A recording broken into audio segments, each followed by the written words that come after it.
everybody, and welcome to the Bob Stoops app. I'm Brad McMullen, along with Hall of Fame football coach Bob Stoops. And Coach, let's start real quickly. Sterling Shepard, a former player of yours, tore his ACL last night in Monday Night Football. He was having a great season. Heart just breaks for him. Absolutely, coming off an Achilles injury from a year ago. But he looked so good in these early games. Just looked like he had such great shape and running. And, you know, I could just tell the way he was moving. He looked so good. And I believe he's their leading receiver here through the first few games and was off to a great start. And I saw it when it happened, just running downfield. And I've seen that too many times, no contact. Just the knee gets twitched the wrong way. And it's like a rubber band in there and it just snaps, and heart breaks for him. Guy was on such a, again, coming back from that other injury, looked so good, and now he has to overcome this. So just thinking about him, I was trying to contact him earlier today, and hopefully I can get in touch with him. Yeah, be praying for him for speedy recovery, and this is a difficult challenge. We know people that have actually gone through ACLs, and obviously you've coached people that have done the same thing. It is an uphill battle, but as the NFL Network said last night, if there is any good news, and it happened early on in the season, there's great medical advancements, and he could be up and running, ready to rock and roll next year. Absolutely. They're so good anymore at these repairs, the doctors, the techniques, and even the rehab techniques. Guys overcome this all the time. It's just unfortunate that it's happened back-to-back years, with the Achilles a year ago and now the knee. All right, Sterling Shepard's former team, the Oklahoma Sooners, struggled last week against Kansas State at home. Surprised a lot of people, including us. What do you think was the problem with the defense last Saturday night? I don't know that there's a problem other than, let's first start off by giving Kansas State credit. Played awesome. That's in the first time their offensive line has played so well. They block and they're really efficient running the football. Adrian Martinez now with not only throwing the football, with his ability to pull the ball down and run. Two things in my eyes, just blocking up front. We got blocked, didn't get off blocks, didn't handle our gap integrity the way we needed to for the run game. And then too many third downs. We I think put them in over around 25, 26 third downs. That's incredible. But we didn't convert on third down. They did right around 50%.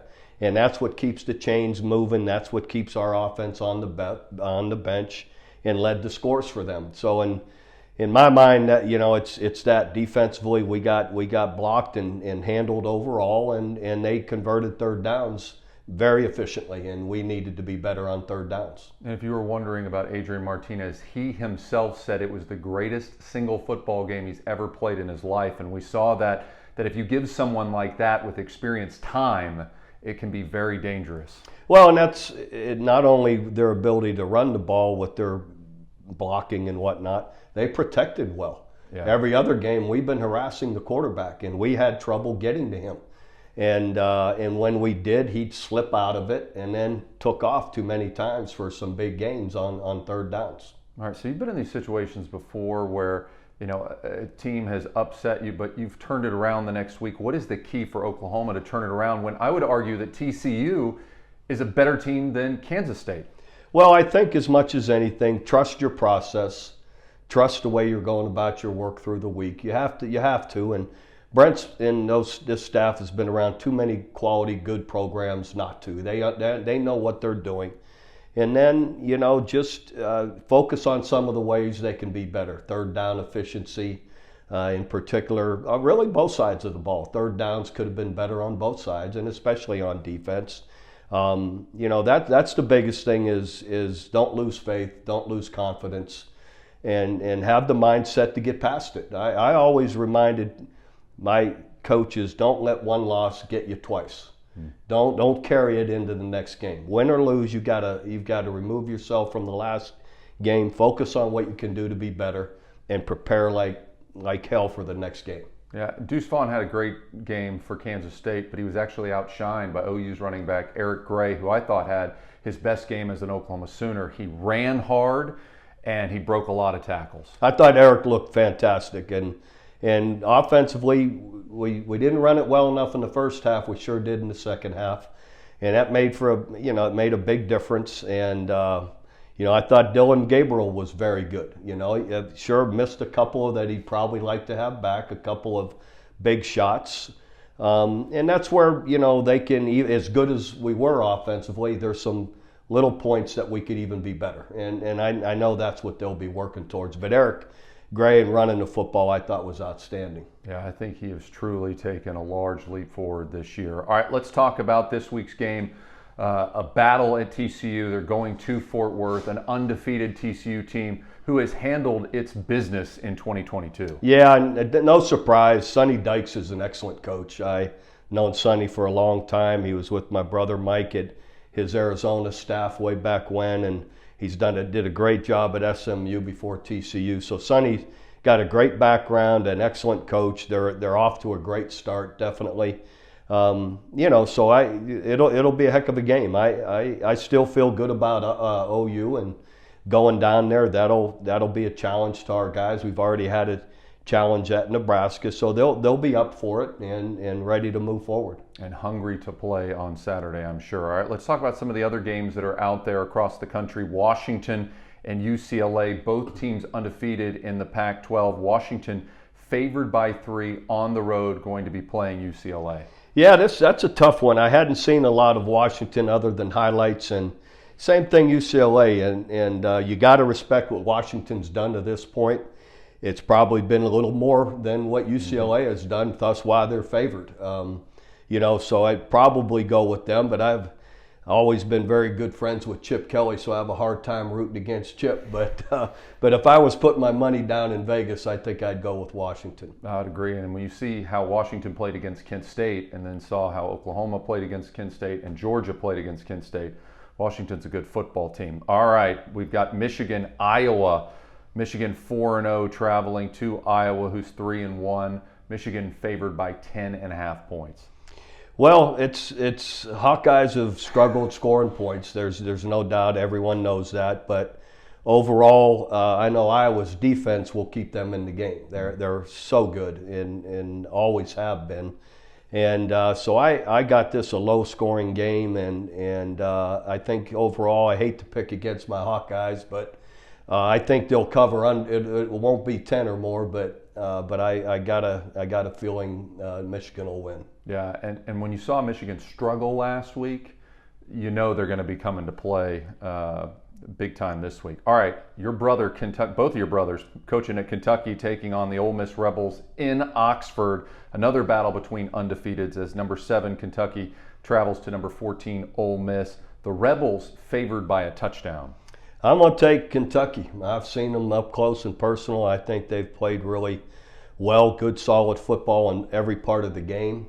So I think they're excited about what this year is bringing and the way they look. And they already went on the road and beat Florida. So there's not many places more difficult than playing in the swamp. So they'll be ready for it. Yeah, and they did all those big wins earlier this year without star running back, leading rusher from the SEC last year, who's returning to the Wildcats this week. Absolutely, that'll make a big difference. He's an excellent player, and I think that'll give them a big boost. Yeah, a lot of points there. 7 points right now as Ole Miss favored against Kentucky. All right, Texas Tech at Kansas State. Tech shocked a lot of people by beating Texas last week. Kansas State shocked a whole lot of people by beating Oklahoma. Another great football game on the horizon there. Yeah, just seeing Kansas State in person, I got to pick them at home. Tech's doing a great job. Joey McGuire there is an excellent coach, but just Kansas State's ability to run the football with Deuce Vaughn, I think, is a big deal. And now Adrian Martinez has caught a groove with throwing the football and being able to pull it down, and as well as designed runs with him. I think that gives them a really solid advantage just with those two. We moved the football, and Kansas State defensively gave up a lot of yards, but I still think the difference with those guys on offense will be the difference. Yeah, and Kansas State did make mistakes. They didn't turn the ball over. They didn't do anything stupid on special teams. I think that is going to help them a lot against Tech as well, and that game is at home. All right, number 2, Alabama on the road at number 20, Arkansas. Arkansas looked great against Texas A&M in the first quarter. Unfortunately, it's a 4-quarter game. I agree. I thought after seeing that first quarter, first half, I said Arkansas is going to win this. And then give A&M credit. They rebounded and fought their way back to a good, solid win. I don't know what the line is, but I'm going to take Alabama for sure, and I think they'll cover the line, whatever it is. It's 18 points. Alabama, 18-point favorite at Arkansas. Yeah, I'd still take them, and that was disappointing the second half of the A&M game. I was surprised, actually, to see it, that they didn't play very well in the second half. All right, next game, Oklahoma State, Baylor, a rematch of the Big 12 championship game. Number 9, Oklahoma State at number 16, Baylor. Baylor favored by 2.5 points. Wow, that's a good game. Baylor's very impressive last week to go on the road and win the way they did. But being here in Oklahoma and buddies with Mike Gundy, I'm going to go with Oklahoma State. They're doing a great job right now, and believe they'll be ready to kind of get some revenge for that Big 12 championship game and make a difference and win that game. All right, number 10, NC State at number 5, Clemson. Clemson had a huge scare last week. They are favored by 6.5 over undefeated NC State. I think NC State's got it going. I think they look really good.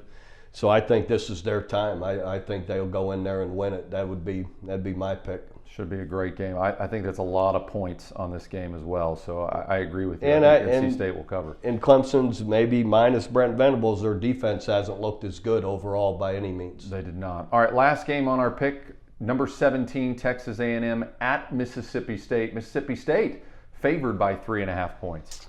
Yeah, I'm gonna go with Mississippi State and the Mike Leachers, the Pirates. I know they're not the Pirates, but Mike is. So anyway, they're off to a good start overall. A&M's been back and forth, struggling overall. Offensively, they've just been so-so. They haven't put up a bunch of points. Mike Leach's offense has the propensity to put up a lot of points, so I'm feeling they'll have one of those days where they're really moving it, and A&M has a hard time keeping score with them. Yeah, and Will Rogers, the quarterback for Mississippi State, was lights out last week. Should be interesting seeing the Bulldog Nation coming up for a big game against Texas A&M. Well, thank you so much for watching. Of course, for videos anytime, just tap on our video link. For Hall of Fame football coach Bob Stoops, I'm Brad McMullen.